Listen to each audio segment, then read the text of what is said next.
Enzo Recto, kalaban ang katiwalian at kasinungalingan, kakampi sa katotohanan at kabutihan.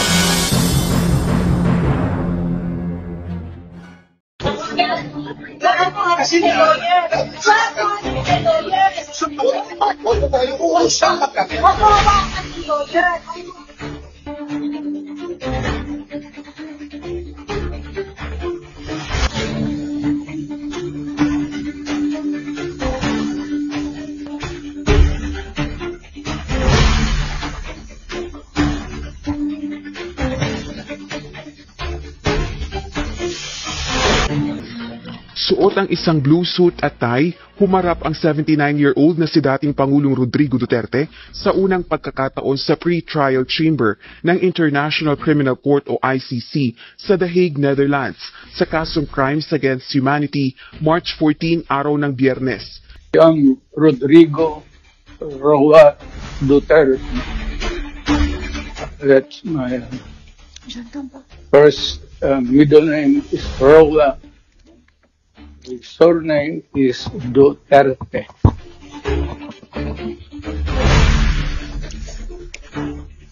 Today is March 28, 1945. I was born in the province of Leyte in the Philippines. Pinayagan ng ICC pre-trial chamber na makadalo ito sa initial appearance sa pamamagitan ng isang video conference mula sa ICC Detention Center, bunsod ng pinanggalingang mahabang biyahe. On 7 March 2025, pre-trial chamber 1 concluded that there were reasonable grounds to believe that Mr. Duterte is criminally responsible pursuant to Article 25(3)(a) of the Rome Statute as an alleged indirect co-perpetrator for the crime against humanity of murder pursuant to Article 7(1)(a) of the statute as follows. A. Murder of at least 19 persons, allegedly drug pushers or thieves, killed by members of the Davao Death Squad in various locations in or around Davao City, Philippines between 2011 and 2016. B.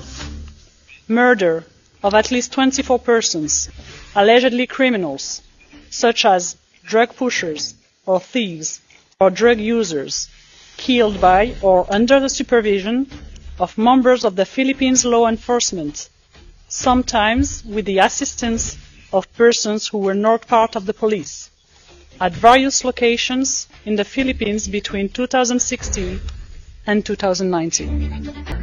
Inihayag ng International Criminal Court sa pre-trial hearing ang mga karapatan ni dating Pangulo Rodrigo Duterte habang nahaharap sa kasong Crimes Against Humanity kaugnay kanyang war on drugs. Kabilang dito ang karapatan na mag-apply para sa interim release o ang pansamantalang paglaya habang wala pang desisyon kung lilitisin ang kanyang kaso. I visited former President Duterte.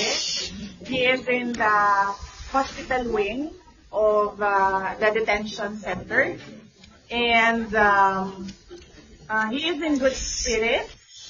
He is well taken care of.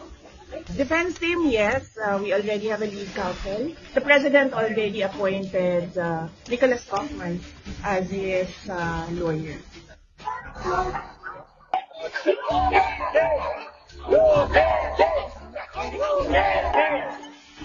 Hindi alintana ng mga taga-suporta ng pamilya Duterte ang init ng panahon at sila'y sumama sa prayer rally na isinagawa sa lungsod ng Maynila. Hiling ng mga kaanak ng mga biktima ng umano'y extrajudicial killings na mabigyan sila ng pagkakataong magsalita sa International Criminal Court upang maipahayag ang kanilang mga saloobin. Isang veteranong abogado sa International Criminal Court ang nadagdag bilang tagapagtanggol ni dating Pangulong Rodrigo Duterte sa mga kasong kinakaharap nito sa ICC. Batay sa updated na dokumento ng ICC, magsisilbing Associate Counsel ni Duterte si Attorney Dov Jacobs na isang eksperto sa international criminal law. Therefore, in my view, the warrant of arrest is illegal. However, I believe that the surrender is not, because the surrender must be pursuant to a treaty, and therefore our own law, Section 17 of Republic Act 9851, brought back the Statute of Rome, even after withdrawal, because it requires that a surrender must be pursuant to the applicable treaty. We have to follow Article 59 of the Statute of Rome, which requires that the custodial state, namely the Philippines, must first bring the arrested person to a local court to determine two things: whether or not the person is really the one named in the warrant. Second, whether or not the person has been informed of the charges against him or her. This was not done. I will admit it, that I gave the clearances to number one, serve the warrant of arrest as I saw it, as I did fit, and number two, to fly him to The Hague, to be surrendered under Section 17 of Republic Act 9851. Sinabi nyo, ako nang bahala, basta bigyan ako ng eroplano. Nabasa po namin sa media, fake news po ba yun o hindi? Arrest him and bring him to The Hague. Yun na. Simple as that. Arrest him and bring him to The Hague. Sagot ko lang, sir, bigyan mo ko aeroplano. O di ayos. And then the rest, you planned everything. Matagal na yun eh. Ang plano na yan, matagal na yan. Hindi yan spur of the moment eh. Matagal na yan. And nagkataon lang na talagang yun, the opportunity arose. So Secretary Remulla, nagpa-interview na si General Torre. We're not bullying him. He voluntarily gave this interview. And like many of our countrymen, napanood namin. Sinabi niya na siya talaga. Paano ba yun? Sino nag-utos sa kanya? Ano nga yan, mama? Sabi ko nga, clear namin lahat yan. Kasi they were asking me the legalities. Even if I was abroad, my advice was being sought. And I gave them the advice. That, so kayo number one, nag-utos? serve the warrant of arrest. And number two, surrender him to The Hague. That's what the law provides. So, sir, you're the one giving the orders? Well, in some ways, because I gave them the legal basis for all the actions that happened. So you're the one giving the orders? If I have to be the one, then if I am the one that is referred to, I will admit it. That I gave the clearances to number one, serve the warrant of arrest as I saw it, as I deemed fit, and number two, to fly him to The Hague to be surrendered under Section 17 of Republic Act 9851. And that is, I caused this through my brother, who is the Secretary of the Interior and Local Government. Sir, giving orders is different from giving clearance. Laruin natin ito. Well, ang tatanong ko is, sinong nag-utos? Because PNP is a uniform organization. Hindi yan gagalaw kung wala mag-uutos. Ang tatanong namin ng committee, sino nag-uutos? Ikaw sabi mo, you're the one giving the clearance. Ngayon, ina-admit mo na, parang sinasabi mo na kung gano'n na lang, ako na nagbibigay ng orders. So, nalalabuan ako doon. Kasi sabi mo, nagki-clearance, nagbibigay ka ng clearance sa kanila. It's a crisis management time. Kailangan maklear lahat. Dapat malinaw mag-isip yung mga taong kasama sa usapan. Mo na ahead of time. Naklear na lahat yan. Tinatanong nila sa akin kung ano nga. Ang sinabi ko talaga dyan, number one, you can serve the warrant. And number two, Hague. Surrender him to The Hague under the law. Kaya kung ano man ang lumabas sa hearing na ito, si dating Pangulong Duterte ay ngayon nasa The Hague na po, Netherlands na po.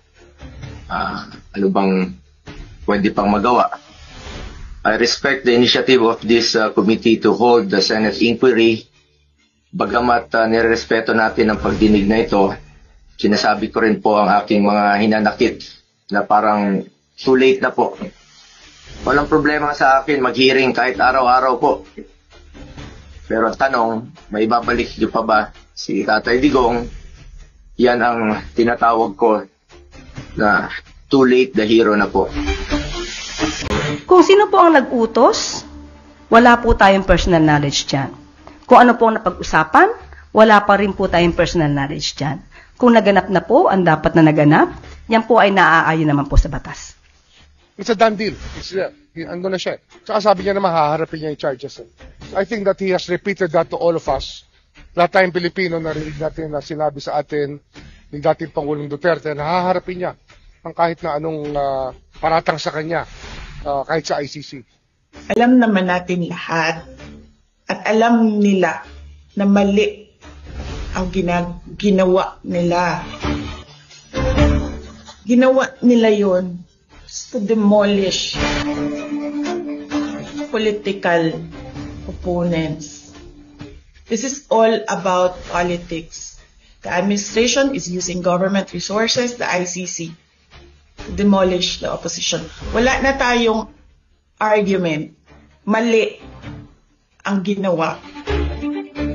Ang tanong ngayon, ano ang gagawin natin para maibalik ang dating Pangulo sa Pilipinas? Kasi nag-iisa ako ngayon dito na gumagawa ng paraan para maibalik ang ating dating Pangulo sa ating bayan. Mr. Duterte was arrested in compliance with our commitments to Interpol. Hours before his arrival, Interpol Manila received an official copy of the ICC warrant. This prompted the Prosecutor General of the Department of Justice to serve the warrant. Interpol asked for help, and we obliged because we have commitments to the Interpol, which we have to fulfill. If we don't do that, they will no longer help us with other cases involving Filipino fugitives abroad. This is what the international community expects of us as the leader of a democratic country that is part of the community of nations. We followed every single necessary procedure. We had a very good basis on which to serve that warrant and to read him his right. We followed all the legal procedures that are necessary. So I'm confident that if in further examination, you will find that it is proper and correct. And that is what's happened here. Politics doesn't enter into it. After assessing all factors, including the need for the parties and participants to adequately prepare, as well as Mr. Duterte's rights, including his right to be tried within a reasonable time, the date for the commencement of the confirmation of charges hearing is September the 23rd, 2025. Bunyog, bunyog, halikan na kasama ka. Bunyog, kapag buklod ay may pag-asa. Luzon, Visayas, Mindanao, isa ang pananaw. Sa bagong Pilipinas ang bunyog isisigaw. Bunyog, bunyog.